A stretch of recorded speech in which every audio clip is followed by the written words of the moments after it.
Hey guys, this is Hemant Jain. तो यार आज की छठी वीडियो है discussing the great large cap opportunities. So in this video में मैं एग्जैक्टली एक लार्ज कैप कंपनी नहीं ला रहा हूं, लेकिन मैं मार्केट लीडर इस तरीके की ग्रेट कंपनी ला रहा हूं जिसके प्राइस बिहेवियर को मैं एकदम लार्ज कैप की तरह ट्रीट करता हूं। एंड मुझे पास्ट कपल ऑफ ईयर्स में इस कंपनी ने बहुत अच्छे प्रॉफिट दिए हैं। मतलब नॉट लॉन्ग टर्म प्रॉफिट, मैं इसको होल्ड नहीं करता हूं। इसका प्राइस अभी भी उतना ही गिरा है जितना उस प्राइस पे है जितना 5-6 साल पहले था। लेकिन जो एक स्विंग अपॉर्चुनिटी बार बार इस कंपनी में मिलती है, उस अपॉर्चुनिटी के बेसिस पे करंटली हमारा क्या टारगेट बढ़ता है, करंटली क्या एक कितनी अच्छी अपॉर्चुनिटी है, एक बार चल के देखते हैं प्लीज। ठीक है, तो let me share my screen. आप सभी को मेरी स्क्रीन दिखाई दे रही होगी। यस, तो कंपनी का नाम है गाइस एलटीआई माइंट्री। सॉरी वो पिछली कंपनी में था, पिछली वीडियो में था।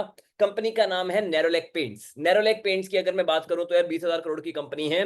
Technically it's a small cap company, लेकिन गिरने के बाद स्मॉल कैप हुई है, पहले ही मिड कैप थी। बट कोई कोई फर्क नहीं पड़ता है मेरे को। कंपनी का पी रेशियो 30 है। आरओसी वैल्यू कंपनी की कमेंडेबल है, बहुत ही अच्छी ग्रोथ मेंटेन्ड है। अगर मैं पी रेशियो के बेसिस पे देखूं, 5 साल का मीडियम से बहुत ज्यादा नीचे है, 10 साल का भी मीडियम से नीचे है, मैक्स भी मीडियम से नीचे है, 3 साल का भी मीडियम से नीचे है। जनरली जैसा मैंने आपको कई वीडियोस में बताया है, रिपीटेडली मैं बताते रहूंगा कि पी रेशियो का एक टिपिकल नेचर होता है and that ratio is reverting. Medium से ऊपर नीचे ऊपर नीचे ऊपर नीचे ऊपर नीचे चीजें ऐसे डांस करती हैं। अभी लोएस्ट वैल्यू पे है, यहां से ये 60-70 कब पहुंच जाएगा पता भी नहीं चलेगा। व्हाई? बिकॉज चीजें मार्केट में ऐसे ही वर्क करती हैं। ठीक है, तो कंपनी बहुत ही लोअर वैल्यूएशन पे दिख रही है। उस हिसाब से अगर मैं ग्रोथ देखूं तो कंपनी को बेसिकली लोअर वैल्यूएशन क्या चीज जस्टिफाई करती है? ग्रोथ का ना होना। तो क्या ग्रोथ नहीं है कंपनी में? 300 करोड़ के जो प्रॉफिट हुआ करते थे वो बढ़ते बढ़ते 450 करोड़ टाइप के हुए हैं, फिर अभी 1100 करोड़ के दिख रहे हैं। लेकिन ये 1100 करोड़ के प्रॉफिट को मैं एग्जैक्टली फेस वैल्यू पे नहीं लूंगा। उसके पीछे का रीजन है इनकी रिसेंटली अदर इनकम बहुत बड़ी है। तो टेक्निकली मेरे को ये अदर इनकम माइनस करनी चाहिए। तो ये जो क्वार्टरली गेन था ऑफ 670 करोड़, इसको मैं 20 करोड़ का ही मानूंगा। बाकी नंबर्स को अगर मैं माइनस करके कंसीडर करूं तो ये नंबर जो है 400-500 करोड़ के आसपास का ही आ जाता है, टैक्स वैक्स एडजस्ट करके अगर मैं माइनस करूं तो कंपनी के profit and sales all time high पे तो हैं, लेकिन वो खतरनाक ग्रोथ नहीं है, तो चलता है। मेरे को पॉइंट इज जिस वैल्यूएशन पे ये अभी अवेलेबल है, ये 5-6 साल पहले भी सेम प्राइस पे अवेलेबल थी, लेकिन प्रॉफिट और सेल्स में स्टिल कंपनी की काफी अच्छी ग्रोथ हुई है। फंडामेंटली देखो तो फंडामेंटली कंपनी उतना अच्छे से ग्रो नहीं कर पा रही है, एक छोटी सी कमी है। लेकिन बाकी कंपनी में कोई कमी नहीं है। प्रमोटर लोगों की होल्डिंग अच्छी खासी है, पब्लिक की होल्डिंग एकदम माइनॉरिटी में है, आटे में नमक जितनी पब्लिक की होल्डिंग है। ठीक है, तो अपॉर्चुनिटी इज गुड। लेकिन ऐसी कंपनी को क्या मैं किसी भी प्राइस में बाय कर लूंगा? बिल्कुल भी नहीं। मेरे को ऑलमोस्ट 52 वीक लो या एकदम बॉटम के प्राइस में मिलेगी तो मैं बाय करने के बारे में सोचूंगा। तो एक बार देखें इस कंपनी को, आ जाइए यहां मेरी स्क्रीन पे, इसके चार्ट पे आए। आप देख रहे होगे सर, समझ गए सर, हम समझ गए आप किस पैटर्न की बात कर रहे हो। यार बार बार ये कंपनी एक लेवल से गिर जाती है। ठीक है, हल्का सा ऊपर नीचे एडजस्ट कर सकते हो। मैं अभी की वीडियो के लिए 330 का लेवल बोल रहा हूं। 330 के आसपास कंपनी जाती है, धड़ाम से नीचे गिर जाती है उसके बाद। एंड नीचे के लेवल्स पे भी आप मोटा मोटा 230 के आसपास कह सकते हो।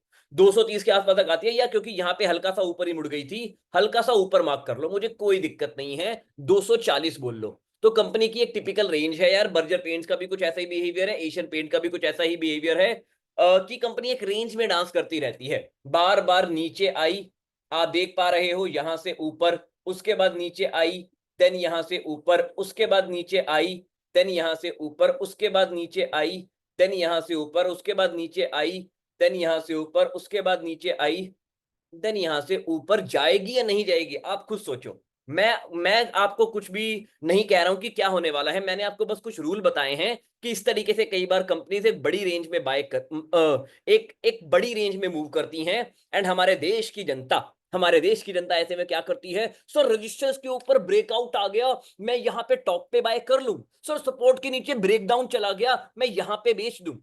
पता है मेरी स्ट्रेटजी ना ऐसे लोगों पे हंसती है, उनकी नादानी पे हंसता हूं मैं कि क्यों आप ऐसी गलतियां कर रहे हो। ग्रेट कंपनी सस्ते में बाय करो, महंगे में बेचो, सस्ता महंगा सस्ता महंगा सस्ता महंगा।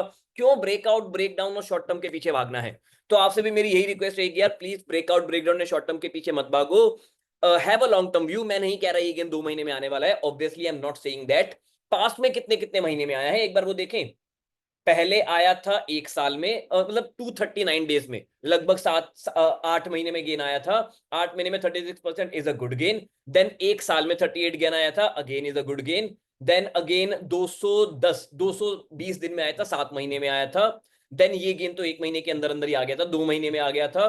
उसके बाद ये गेन आया था मोटा मोटा 6 महीने में, सॉरी 120 दिन 4 महीने में। एंड अभी जहां से स्टार्ट हुआ है, मैं नहीं कह रहा यार 1 साल लगेंगे, I am not saying that, but 1 साल लग भी जाते हैं ना तो भी इट्स अ कमेंडेबल गेन। तो ऐसी अपॉर्चुनिटीज के पीछे भागो, ऐसे अपॉर्चुनिटीज को मोनेटाइज करने की कोशिश करो, and you will make money for the rest of your life. अब यार सेंटीमेंट में मैं कुछ भी कमेंट नहीं करूंगा, क्योंकि मार्केट में ये हमेशा होता है, जब जब ग्रेट कंपनीज नीचे होती हैं सेंटीमेंट नेगेटिव हो जाते हैं अपने आप। बिरला ओपस, एशियन पेंट, मतलब बिरला ओपस की बात लाके बोले जाएगा कि बिरला ओपस ऐसी छोटी छोटी कंपनियों को तो खा जाएगी, ग्रो नहीं करने देगी। ऐसा नहीं होता है यार, प्लीज ग्रो योरसेल्फ। क्योंकि मैं बजाज फाइनेंस के एग्जांपल से आपको बताना चाहूंगा, बजाज फाइनेंस भी एक रेंज में डांस कर रहा था। बजाज फाइनेंस की दो रेंज थी बेसिकली, एक रेंज बड़ी वाली कह सकते हो आप, ये रेंज थोड़ी बड़ी थी, इस लेवल से एक बार ऊपर, दो बार ऊपर, तीन बार ऊपर, और तीसरी रेंज ये छोटी वाली। एक रेंज में स्टॉक्स डांस करते हैं यार, ये होता है, लोग टॉप पे बाय करने पहुंच जाते हैं। मैं बेच चुका हूं, मैं एशियन पेंट कह रहा हूं, बजाज फाइनेंस को खरीदने की सलाह नहीं दूंगा।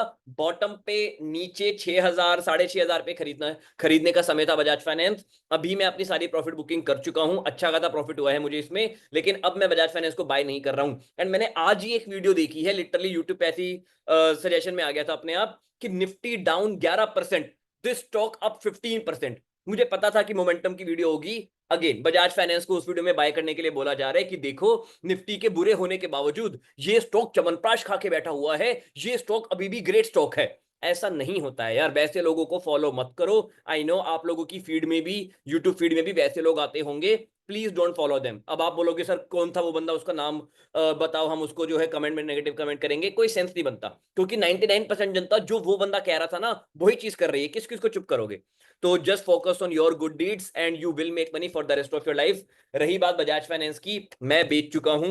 रही बात कंसाइन एरोलैक पेंट्स की, मैं खरीद चुका हूं। तो मैं अपना पैसा इस तरीके से पार्क करता हूं, मैं मार्केट में डिसीजन इस तरीके से लेता हूं जिसकी वजह से मुझे अच्छे प्रॉफिट्स हो रहे हैं।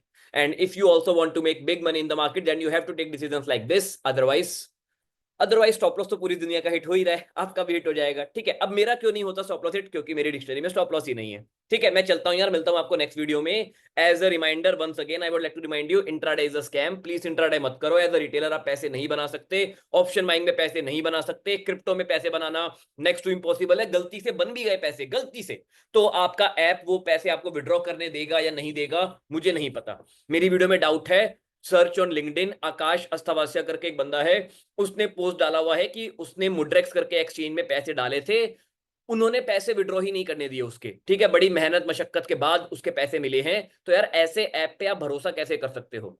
तो option buying, crypto trading and intraday मत करो, इस तरीके से स्विंग ट्रेडिंग करो, so that you can make big money in the market. On that note, bye bye, take care, happy investing, bye bye.